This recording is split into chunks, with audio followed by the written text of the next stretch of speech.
Yung problema daw nito, lumalamig ito, tapos isang araw na lang hindi na daw, and then may lumalagatik daw dito sa may likod.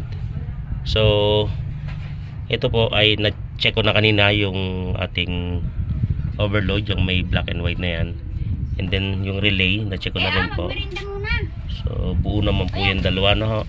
So ngayon na-check ko na rin po yung ating compressor. Okay naman po yung resistance reading. So ang lumabas po kanina is common start 22, and then common running pares ng 22. So walang pinagkaiba yung dalawa, and then naging 44 sa ilalim. So dahil po buo yung ating relay overload, and then ganun pa rin lumalagitik, ginamitan ko po rin ng bagong relay overload. Same pa rin. Ito pinapakita ko para malaman nyo na kapag ganun po yung issue, na check nyo na relay overload, tapos tuloy pa rin yung paglagitik pag sinaksak, high amperes na yung motor.